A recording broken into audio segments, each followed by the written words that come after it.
Express 18 செய்திகள் சிலவற்றை பார்க்கலாம். அனைத்து ஸ்போர்ட்ஸ் 18 சேனல்களையும் ஸ்டார் ஸ்போர்ட்ஸ் நெட்வொர்க்குடன் ஒருங்கிணைத்துள்ளதாக ஜியோ ஸ்டார் அறிவித்துள்ளது. இதன் மூலம் ஸ்டார் ஸ்போர்ட்ஸ் நெட்வொர்க் 24 சேனல்களை கொண்ட விரிவான நெட்வொர்க்கை உருவாக்கியுள்ளதாகவும் நாடு முழுவதும் உள்ள விளையாட்டு ரசிகர்களுக்கான அணுகலை வலுப்படுத்தியுள்ளதாகவும் தெரிவிக்கப்பட்டுள்ளது. இது லைவ் ஸ்போர்ட்ஸ் பொழுதுபோக்கில் புதிய மைல்கல் என குறிப்பிட்டுள்ள ஜியோ ஸ்டார் புதுமையான நிகழ்ச்சிகள் அதிநவீன தொழில்நுட்பத்தை பயன்படுத்த உறுதி செய்துள்ளதாகவும் குறிப்பிட்டுள்ளது.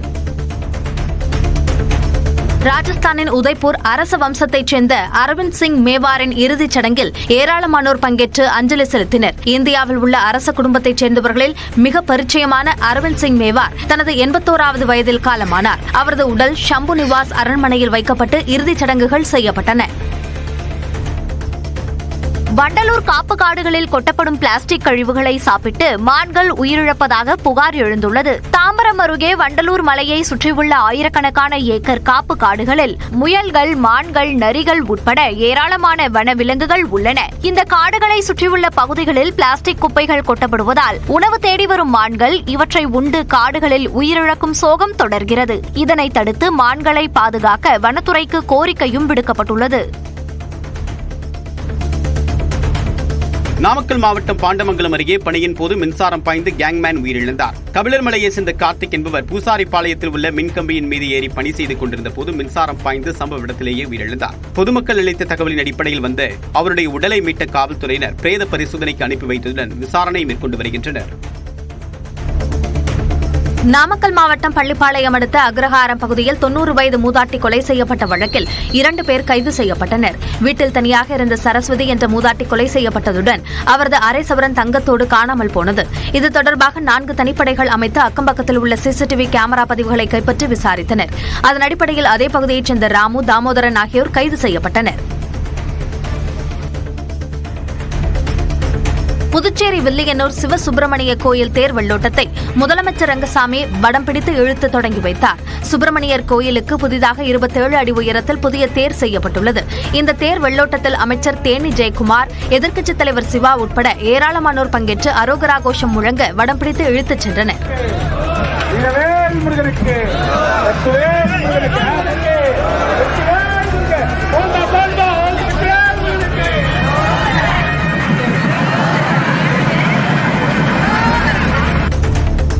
ஈரோடு மாவட்டம் பெருந்துறை அருகே தனியார் கல்லூரி பேராசிரியரிடம் 20,000 ரூபாய் வெளிப்பறி செய்த பெண் உட்பட 2 பேர் கைது செய்யப்பட்டனர். தோப்புப்பாளையத்தைச் சேர்ந்த ரகு செங்கோட்டம்பள்ளத்தில் நண்பர் வீட்டின் முன்பு நின்றிருந்த போது அங்கு வந்த 3 பேர் அவரிடம் தகாத வார்த்தைகளால் பேசி தகராறு செய்தனர். கத்தியை காட்டி மிரட்டி 20,000 ரூபாய் பணத்தை பறித்துச் சென்றனர். இது தொடர்பாக அளிக்கப்பட்ட புகாரின் பேரில் 2 கைது செய்யப்பட்ட நிலையில் தருமபுரியைச் சேர்ந்த வைஷ்ணவி, நாமக்கலைச் சேர்ந்த மெய்யரசனை காவலர்கள் தேடி வருகின்றனர்.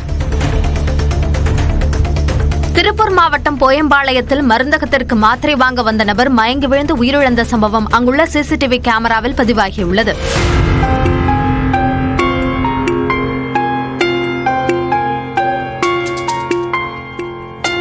உடுமலைப்பேட்டையைச் சேர்ந்த ரமேஷ்குமார் என்ற 42 வயது நபர் போயம்பாளையத்தில் உள்ள மருந்தகத்திற்கு வந்தபோது திடீரென மயங்கி விழுந்தார். அங்கிருந்தவர்கள் அவருக்கு முதலுதவி அளித்துவிட்டு 108 ஆம்புலன்ஸுக்கு தகவல் அளித்தனர். இதையடுத்து மருத்துவ பணியாளர்கள் வந்து பரிசோதனை செய்தபோது அவர் உயிரிழந்தது தெரியவந்தது. திருப்பூரில் சக பணியாளரை ஜாமீனில் எடுக்கச் சென்ற பார் பொறுப்பாளரை காவல் ஆய்வாளர் சரமாரியாக தாக்கியதில் அவர் மருத்துவமனையில் அனுமதிக்கப்பட்டுள்ளார். திருப்பூர் KVR நகர் பகுதியில் உள்ள பார் ஒன்றில் தனசேகர் என்பவர் சப்ளையராக பணிபுரிந்து வருகிறார். மதுபானம் விற்றது தொடர்பான வழக்கில் போலீசார் அவரை கைது செய்தனர். இந்த நிலையில் தனசேகரை ஜாமீனில் விடுவிக்க கோரி பார் பொறுப்பாளர் பாண்டியன் போலீசாரிடம் கேட்டுள்ளார். அப்போது காவல் ஆய்வாளர் உதயகுமார் தாக்கியதாகவும் அவர் மீது நடவடிக்கை எடுக்க வேண்டும் என்றும் பாண்டியன் தரப்பில் கோரிக்கை விடுக்கப்பட்டது. காயத்தால் அவதிப்பட்டு வரும் லக்னோ அணி வீரர் மயங்க் யாதவ் மீண்டும் பந்துவீச்சு பயிற்சியை தொடங்கியுள்ளார். தனது அதிவேக பந்துவீச்சால் கவனம் இருக்கும் மயங்க் யாதவ் லக்னோ அணிக்காக களம் காண உள்ளார். காயத்தால் தொடர்ந்து அவதிப்பட்டு வரும் அவர் இந்த தொடரில் விளையாடுவாரா என்ற சந்தேகம் இருந்து வந்தது. இந்நிலையில் அவர் பயிற்சிக்கு திரும்பியிருப்பதால் ஏப்ரல் மத்தியில் அணிக்கு திரும்புவார் என்றும் எதிர்பார்க்கப்படுகிறது. சென்னை அணிக்கு எதிராக உத்தரப்பிரதேசத்தில் நடக்கவுள்ள போட்டியில் அவர் களம் காண வாய்ப்புள்ளதாகவும் கூறப்படுகிறது.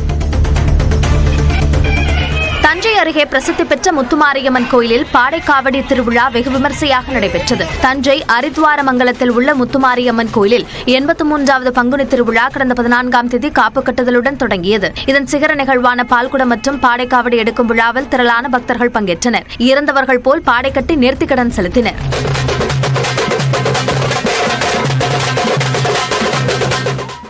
எக்ஸ்பிரஸ் 18 செய்திகள் சிலவற்றை பார்க்கலாம். அனைத்து ஸ்போர்ட்ஸ் 18 சேனல்களையும் ஸ்டார் ஸ்போர்ட்ஸ் நெட்வொர்க்குடன் ஒருங்கிணைத்துள்ளதாக ஜியோ ஸ்டார் அறிவித்துள்ளது. இதன் மூலம் ஸ்டார் ஸ்போர்ட்ஸ் நெட்வொர்க் 24 சேனல்களை கொண்ட விரிவான நெட்வொர்க்கை உருவாக்கியுள்ளதாகவும் நாடு முழுவதும் உள்ள விளையாட்டு ரசிகர்களுக்கான அணுகலை வலுப்படுத்தியுள்ளதாகவும் தெரிவிக்கப்பட்டுள்ளது. இது லைவ் ஸ்போர்ட்ஸ் பொழுதுபோக்கில் புதிய மைல்கல் என குறிப்பிட்டுள்ள ஜியோ ஸ்டார் புதுமையான நிகழ்ச்சிகள் அதிநவீன தொழில்நுட்பத்தை பயன்படுத்த உறுதி செய்துள்ளதாகவும் குறிப்பிட்டுள்ளது. ராஜஸ்தானின் உதய்பூர் அரச வம்சத்தைச் சேர்ந்த அரவிந்த் சிங் மேவாரின் இறுதிச் சடங்கில் ஏராளமானோர் பங்கேற்று அஞ்சலி செலுத்தினர். இந்தியாவில் உள்ள அரச குடும்பத்தைச் சேர்ந்தவர்களில் மிக பரிச்சயமான அரவிந்த் சிங் மேவார் தனது 81வது வயதில் காலமானார். அவரது உடல் ஷம்பு நிவாஸ் அரண்மனையில் வைக்கப்பட்டு இறுதிச் சடங்குகள் செய்யப்பட்டன. வண்டலூர் காப்பு காடுகளில் கொட்டப்படும் பிளாஸ்டிக் கழிவுகளை சாப்பிட்டு மான்கள் உயிரிழப்பதாக புகார் எழுந்துள்ளது. தாம்பரம் அருகே வண்டலூர் மலையை சுற்றியுள்ள ஆயிரக்கணக்கான ஏக்கர் காப்பு காடுகளில் முயல்கள், மான்கள், நரிகள் உட்பட ஏராளமான வனவிலங்குகள் உள்ளன. இந்த காடுகளை சுற்றியுள்ள பகுதிகளில் பிளாஸ்டிக் குப்பைகள் கொட்டப்படுவதால் உணவு தேடி வரும் மான்கள் இவற்றை உண்டு காடுகளில் உயிரிழக்கும் சோகம் தொடர்கிறது. இதனை தடுத்து மான்களை பாதுகாக்க வனத்துறைக்கு கோரிக்கையும் விடுக்கப்பட்டுள்ளது. நாமக்கல் மாவட்டம் பாண்டமங்கலம் அருகே பணியின் போது மின்சாரம் பாய்ந்து கேங்மேன் உயிரிழந்தார். கபிலர் மலையை சேர்ந்த கார்த்திக் என்பவர் பூசாரிப்பாளையத்தில் உள்ள மின்கம்பியின் மீது ஏறி பணி செய்து கொண்டிருந்த போது மின்சாரம் பாய்ந்து சம்பவ இடத்திலேயே உயிரிழந்தார். பொதுமக்கள் அளித்த தகவலின் அடிப்படையில் வந்த அவருடைய உடலை மீட்ட காவல்துறையினர் பிரேத பரிசோதனைக்கு அனுப்பி வைத்ததுடன் விசாரணை மேற்கொண்டு வருகின்றனர். நாமக்கல் மாவட்டம் பள்ளிப்பாளையம் அடுத்த அக்ரஹாரம் பகுதியில் 90 வயது மூதாட்டி கொலை செய்யப்பட்ட வழக்கில் 2 பேர் கைது செய்யப்பட்டனர். வீட்டில் தனியாக இருந்த சரஸ்வதி என்ற மூதாட்டி கொலை செய்யப்பட்டதுடன் அவரது அரை சவரன் தங்கத்தோடு காணாமல் போனது. இது தொடர்பாக 4 தனிப்படைகள் அமைத்து அக்கம்பக்கத்தில் உள்ள சிசிடிவி கேமரா பதிவுகளை கைப்பற்றி விசாரித்தனர். அதன் அடிப்படையில் அதே பகுதியைச் சேர்ந்த ராமு, தாமோதரன் ஆகியோர் கைது செய்யப்பட்டனர். புதுச்சேரி வில்லியனூர் சிவசுப்பிரமணிய கோயில் தேர் வெள்ளோட்டத்தை முதலமைச்சர் ரங்கசாமி வடம் பிடித்து இழுத்து தொடங்கி வைத்தார். சுப்பிரமணியர் கோயிலுக்கு புதிதாக 27 அடி உயரத்தில் புதிய தேர் செய்யப்பட்டுள்ளது. இந்த தேர் வெள்ளோட்டத்தில் அமைச்சர் தேனி ஜெயக்குமார், எதிர்க்கட்சித் தலைவர் சிவா உட்பட ஏராளமானோர் பங்கேற்று அரோகரா கோஷம் முழங்க வடம் பிடித்து இழுத்துச் சென்றனர்.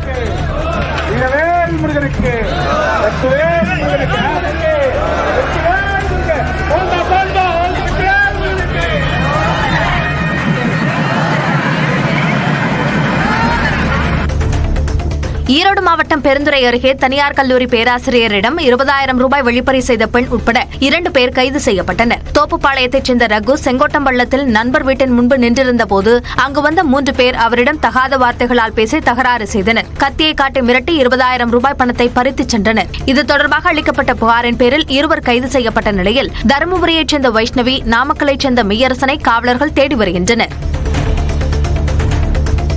திருப்பூர் மாவட்டம் போயம்பாளையத்தில் மருந்தகத்திற்கு மாத்திரை வாங்க வந்த நபர் மயங்கி விழுந்து உயிரிழந்த சம்பவம் அங்குள்ள சிசிடிவி கேமராவில் பதிவாகியுள்ளது.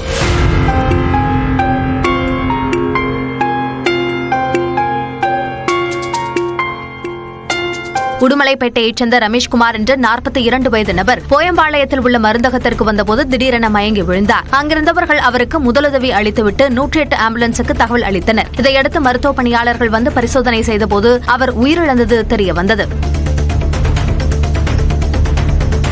திருப்பூரில் சக பணியாளரை ஜாமீனில் எடுக்கச் சென்ற பார் பொறுப்பாளரை காவல் ஆய்வாளர் சரமாரியாக தாக்கியதில் அவர் மருத்துவமனையில் அனுமதிக்கப்பட்டுள்ளார். திருப்பூர் கேவிஆர் நகர் பகுதியில் உள்ள பார் ஒன்றில் தனசேகர் என்பவர் சப்ளையராக பணிபுரிந்து வருகிறார். மதுபானம் விற்றது தொடர்பான வழக்கில் போலீசார் அவரை கைது செய்தனர். இந்த நிலையில் தனசேகரை ஜாமீனில் விடுவிக்க கோரி பார் பொறுப்பாளர் பாண்டியன் போலீசாரிடம் கேட்டுள்ளார். அப்போது காவல் ஆய்வாளர் உதயகுமார் தாக்கியதாகவும் அவர் மீது நடவடிக்கை எடுக்க வேண்டும் என்றும் பாண்டியன் தரப்பில் கோரிக்கை விடுக்கப்பட்டது. காயத்தால் அவதிப்பட்டு வரும் லக்னோ அணி வீரர் மயங்க் யாதவ் மீண்டும் பந்துவீச்சு பயிற்சியை தொடங்கியுள்ளார். தனது அதிவேக பந்துவீச்சால் கவனம் இருக்கும் மயங்க் யாதவ் லக்னோ அணிக்காக களம் காண உள்ளார். காயத்தால் தொடர்ந்து அவதிப்பட்டு வரும் அவர் இந்த தொடரில் விளையாடுவாரா என்ற சந்தேகம் இருந்து வந்தது. இந்நிலையில் அவர் பயிற்சிக்கு திரும்பியிருப்பதால் ஏப்ரல் மத்தியில் அணிக்கு திரும்புவார் என்றும் எதிர்பார்க்கப்படுகிறது. சென்னை அணிக்கு எதிராக உத்தரப்பிரதேசத்தில் நடக்கவுள்ள போட்டியில் அவர் களம் காண வாய்ப்புள்ளதாகவும் கூறப்படுகிறது. தஞ்சை அருகே பிரசித்தி பெற்ற முத்துமாரியம்மன் கோயிலில் பாடைக்காவடி திருவிழா வெகு விமர்சையாக நடைபெற்றது. தஞ்சை அரித்வாரமங்கலத்தில் உள்ள முத்துமாரியம்மன் கோயிலில் 83வது பங்குனி திருவிழா கடந்த 14ஆம் தேதி காப்பு கட்டுதலுடன் தொடங்கியது. இதன் சிகர நிகழ்வான பால்குடம் மற்றும் பாடைக்காவடி எடுக்கும் விழாவில் திரளான பக்தர்கள் பங்கேற்றனர். இறந்தவர்கள் போல் பாடை கட்டி நேர்த்திக்கடன் செலுத்தினர்.